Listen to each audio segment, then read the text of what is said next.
Növbəti 2 gün ərzində Azərbaycanda havanın temperaturu enəcək. Yeni Sabah.az məlumat verir ki, bu haqda Milli Hidrometeorologiya Xidməti məlumat paylaşıb.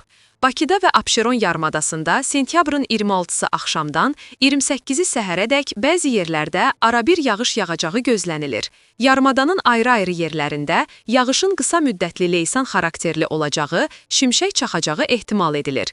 Sentyabrın 26-sı günün ikinci yarısı Azərbaycanın şimal və qərb rayonlarından başlayaraq 28-i axşamadək bəzi yerlərdə hava şəraitinin fasilələrlə yağıntılı olacağı, şimşək çaxacağı gözlənilir. Ayrı-ayrı yerlərdə yağıntıların leysan xarakterli, intensiv və güclü olacağı, dolu düşəcəyi, yüksək dağlıq ərazilərdə sulu qara keçəcəyi ehtimalı var.